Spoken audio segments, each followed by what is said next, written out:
Good evening. We're calling this meeting to order of the Frankfort Village Board regular meeting. It's Monday, January 3rd, 2022. And at this point, we'll ask our clerk, Katie Schubert, to take the roll. Mayor Ogle? Here. Trustee Ledden? Here. Trustee Severia? Trustee Farina? Trustee Petro? Trustee Borelli? Here. Trustee Rossi? Here. Attorney Mahoney? Here. Attorney Lamore? Present. Village Administrator Pisha? Here. Chief Chalepis? Here. And Clerk Schubert is present. All right. Thank you, Clerk. And now if I could ask everyone to stand with me and we'll say the Pledge of Allegiance. I pledge allegiance to the flag of the United States of America and to the republic for which it stands, one nation, under God, indivisible, with liberty and justice for all.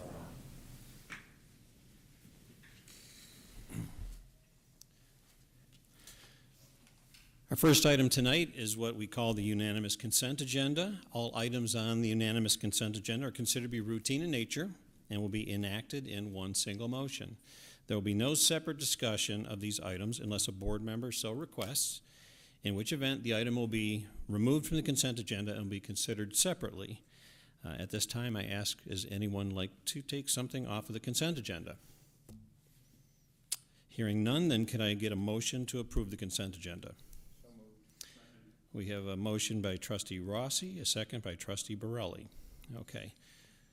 We are going to go through the items on here, and it's a fairly light agenda, and we will explain what we're voting on. I'm sorry. What we're voting on tonight, and also so the audience understands what's going on. People that are watching this on video, Channel 6, also on demand. We have a YouTube channel as well that you can look for afterwards or go to the village website. All these items that are on here are also on our village website, the packet, and so you can see the things that we will be voting on in a draft form, and you can follow along. It has all the same information that the board has. So at this point, we have the approval of the minutes, and if there are no changes to that, or corrections, we will move on to the approval of the bills and payroll, and we'll go to Trustee Rossi for that. Thank you, Mr. Mayor. Okay, our disbursements for the month. The general corporate fund was $201,148.95. The capital development fund, $350,549.99. The sewer and water operation and maintenance, $101,042.12. The sewer and water extension fund, $54,630.57. For a grand total of $707,371.63. The payroll expense was $396,036.60. Highlight a few of the shop local by the Village of Frankfort. We had Home Depot, we had local printing and design, Russo's Power and Equipment, and Staples. And that's the end of the report, Mr. Mayor. Thank you, Trustee Rossi. The next item that we have on here, it's a committee of the whole report, and we will go to Trustee Ledden. Thank you, Mr. Mayor. The item that we have is a traffic code ordinance amendment, Chapter 72, Parking Regulations 7202, parking when snow has accumulated to a depth of 2 inches or more. At its December 20th meeting, the Committee of the Whole reviewed a text amendment to the Village's Code of Ordinances restricting parking when snow has accumulated to a depth of 2 inches or more. The Village previously enacted Ordinance Number 880, which only restricts on-street parking between the consecutive hours of 8 p.m. and 8 a.m., which does not allow enough time for public works crews to clear the streets. In an effort to keep our residents safe and the streets cleared during snow events, the Village of Frankfort desires to amend this ordinance and restrict on-street parking until snow removal operation is complete. The Village seeks voluntary compliance and encourage all residents to remove parked vehicles from the roadway when 2 inches or more inches of snow has fallen to allow public works crews to safely remove snow and ice from the streets. It was the consensus of the committee to forward a recommendation to the Village Board approving the text amendment to Chapter 72. The motion before us this evening is to accept the recommendation of the Committee of the Whole, waive the first and second readings, and pass an ordinance amending the Village of Frankfort Code Ordinances, Chapter 72, Parking Regulations, Section 7202, parking when snow has accumulated to a depth of 2 inches or more. Thank you. Thank you, Trustee Ledden. At this point, is there any discussion by any of the board members on these items? Okay, hearing none, we'll go to our clerk, Katie Schubert, for the vote. Trustee Burley? Yes. Trustee Rossi? Yes. Trustee Ledden? Yes. And Mayor I'm, yes, and I'm a yes. All right, thank you. So that motion carries. Next item on here, we're going to start the mayor's report, but the first item on here is a liquor ordinance amendment. And village president, well, as mayor, I'm also acting in my capacity as liquor commissioner. I will entertain a motion from the floor to adopt an amendment to the liquor ordinance authorizing a reduction in the number of Class E2 liquor licenses, which are restaurants, prohibiting bar and carryouts, beer and margaritas only, from 1 license to 0 licenses. And this reflects Chipotle no longer serving alcohol at its Frankfort location. The motion would be to waive the first and second readings and pass an ordinance amending the Village of Frankfort Code of Ordinances, Chapter 113, intoxicating liquor, to reduce the number of Class E2 liquor licenses from 1 to 0. Can I get that motion, please? Motion by Trustee Borelli, a second by Trustee Ledden. Is there any discussion on this? Hearing none, then can I get, clerk, would you please call the vote? Sure. Trustee Ledden? Yes. So the mayor votes on this one too, right? Mayor Ogle? Yes. Trustee Rossi? Yes. And Trustee Burley? Yes. Okay, so that motion passes. Thank you very much. So we're in the mayor's report, and the Frankfort Arts Association will be showcasing artwork K through 12, and there'll be family members of the Frankfort Arts Association members. And this will be their first annual student art show, and it's going to run from January 21st through March 24th at the Frankfort Village Hall, right along the window as you pull into the parking lot. You can see it. It's lit up all the time, too. You can see it from the outside as well. Join the Frankfort Arts Association for their opening reception, which will be on Friday, January 21st, from 6:30 to 8 p.m. You can also visit frankfortartsassociation.org for more information. The Village of Frankfort is going to hold its first Fire and Ice Winter Social event on January 29th. It'll be from noon to 3. This event will feature live ice carving demonstrations, beanbag games carved from ice, toasty bonfire, s'mores, which are always big hit, hot chocolate, and also we will have a professional chili cook-off going on here as part of this. It's all free, and we're looking forward to you to come out. Join us for a great day of fun and enjoy the free chili tasting. Restaurants are invited to participate in the chili cook-off. If you're interested and haven't signed up yet, you should contact our event coordinator, Sue Lynchy, by January 19th. You can also visit frankfortil.org for more information. I wanted to thank our Public Works folks being out there.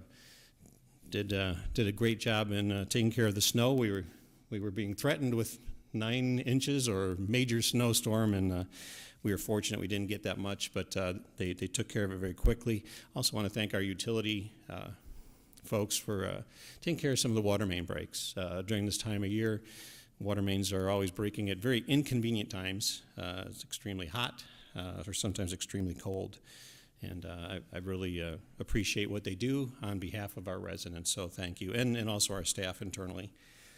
I want to make a quick comment just about our Bradley police officers, Marlene Ridmanick and Tyler Bailey. Just a senseless thing, and an attack on those who protect us is an attack on all of us, and this is horrific, and as some of the transcript came out today, it's even more upsetting. During the week and the last couple weeks, there have been a lot of conversations. City of Chicago, Cook County, the suburban mayors were invited to participate in some of those conversations. Also with the deputy mayor of Chicago, and there was very interesting things going on. But I think We want to clarify some things that people may be concerned. This is a Chicago and a Cook County mandate, and I believe everyone has the right to determine with their own primary care physician who is best, what is best for their health and also for their children's health. And we do not have a health department here in Frankfort. We do not currently have, nor do I support, a local mandate within the village of Frankfort. I support the individual businesses' right to choose how they will operate. Frankfort police have enough on their plates already, and I would hope that people could be understanding and considerate of others' health conditions that may or may not be apparent on the surface. If you do have symptoms, please wear a mask. Mask use was very common for the last 100 years in Japan, now very socially acceptable here. We can certainly look out for each other. Wash your hands, keep some distance, and do follow the CDC guidelines.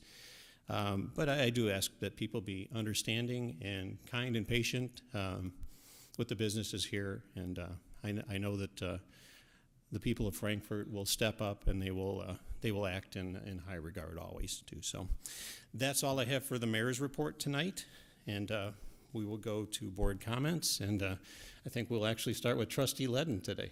All right. Real quick, just wanted to wish everybody a happy and healthy new year. I know it's a challenging time, so I hope everybody remains healthy. And I look forward to working with all of you in this upcoming year. Thank you. Thank you, Trustee. Clerk. Thank you. Well, it's a new year, so we had to get all of the liquor licenses renewed for Frankfort. Deputy Clerk Cork was proactive in sending out all the reminders, and those have all been renewed and issued, and we are all set for 2022. Okay. Thank you. Thank you, Clerk. Trustee Rossi. First, I was very impressed with Public Works plowing, not only the main streets, but all the side streets were cleared quicker than anything around here, because I went out driving, and they were really done well. Other thing is, condolences and thoughts and prayers to the sergeant and patrolman from Bradley. That's all I can really say. Thank you, Trustee Rossi. Trustee Borelli. Thank you, Mayor. I just want to send a shout out to staff once again. There was an incident right outside of Village Hall where it could have been a really ugly situation where something happened with the driver, and they, in the middle of the day, drove right into the pond, and our finance director saw it happen, called 911 right away. We had other staff actually jump in and try to help.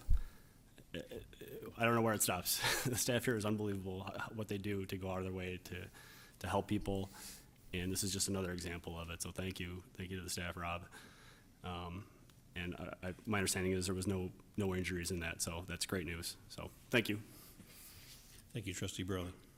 I think that concludes our board comments, and we'll go to our village administrator, Rob Pisha. Thank you, Mr. Mayor. Just on a couple of items here, the new snow ordinance that was just passed a few minutes ago. I just want to remind residents that the idea behind that is that we're asking for voluntary compliance. It helps us to be able to get the streets cleared. As you saw, most of our snow events unfortunately don't occur between 8 p.m. and 8 a.m., so it does help when the cars are off the street. So this is just a step to aid us in keeping our streets cleared and keeping them safe. So what we'll basically do with this is that we will notify the HOAs. We'll also do a press release on it, so we get proper notification out for that. On the staffing front, I know there's a lot of concern right now for COVID, and I just wanted the board to know and the public to know that we're taking proactive steps to kind of separate our crews and to try to protect integrity of our operations by having our public works and utilities start in different locations and trying to keep them as separated as we can. Obviously, there's some jobs that occur, such as the water main breaks that we have that require them to be in close proximities, but for the most part, we try to do steps to mitigate potential exposures, because we certainly would not want to lose a significant number of our employees, especially during this time when we need them for snow events and that kind of thing. So just want to let you know that we take this very seriously, and we appreciate the support that we get from the board members and when we've had to be proactive, that the board has been very supportive of us keeping our employees safe, so I appreciate that. And just want to let you know about that. And then certainly, as the mayor had mentioned and Trustee Rossi had mentioned too, the issue with our law enforcement, and the attacks on law enforcement, it just doesn't make any sense. And, we just hope that as we go into this new year that some of these things will start to subside, because it's, as you said, it's not, to have the people that are protecting us have to be targets, especially in a situation, this one just doesn't make any sense. So, and certainly our hearts go out to the Bradley Police Department, and the officers' families, the people that were injured. So, thank you, Mr. Mayor. It's the end of my report. Thank you, Rob. Now over to our police chief, Leanne Chalepis. Thank you, Mayor, and thank you for your comments regarding Bradley Police Department, as well as the board and Village Administrator Pisha. Obviously, this hits really close to home, as many of our officers are friends with Bradley officers. So the police department and Sergeant Redmanic's family, and they just have been in our prayers. We offer them our deepest condolences, and Officer Tyler Bailey is still in critical condition, so thoughts and prayers are appreciated for him as well. The Frankfort Police Department and neighboring agencies have taken some cases of theft by deception or scams involving large amounts of money for older adults. So we'd like to remind residents that scams claiming loved ones are in some type of harm or jail or trouble is a common tactic used by these offenders. We'd like to remind you that these offenders are very convincing. In some cases, now we are seeing where they may even send a courier to your home to collect money. So we just want everyone to be mindful of these incidents. If something happens, we receive a phone call or information, and you are not sure if it is legitimate or not, we ask you to call us to run it by a family member, even though they ask you not to. In addition, ironically, this month's triad, the topic is fraud and scams, and it will be put on by our police department and the Mokena Police Department. It is going to be a virtual meeting, so on the village's website, there will be a link for people to watch the video to get some more information about how this occurs and how to prevent it. So we just want residents to remain mindful that these types of things are occurring. And as always, we ask that residents remain vigilant. Please remember to lock your vehicle doors, close overhead garage doors, and never leave your keys or key fobs inside of your vehicle. Thank you. Thank you, Chief. Now we go to our attorneys for the attorney's report. No report tonight. Thank you, Mr. Mayor. Thank you, Hannah. Okay. Is there any other business to come before the board tonight? Okay. Hearing none. There's no one in the audience tonight for public comment. Hearing no public comment, can I get a motion to adjourn? Motion by Trustee Borelli, second by Trustee Rossi. Any discussion? All those in favor say aye. Aye. We're adjourned.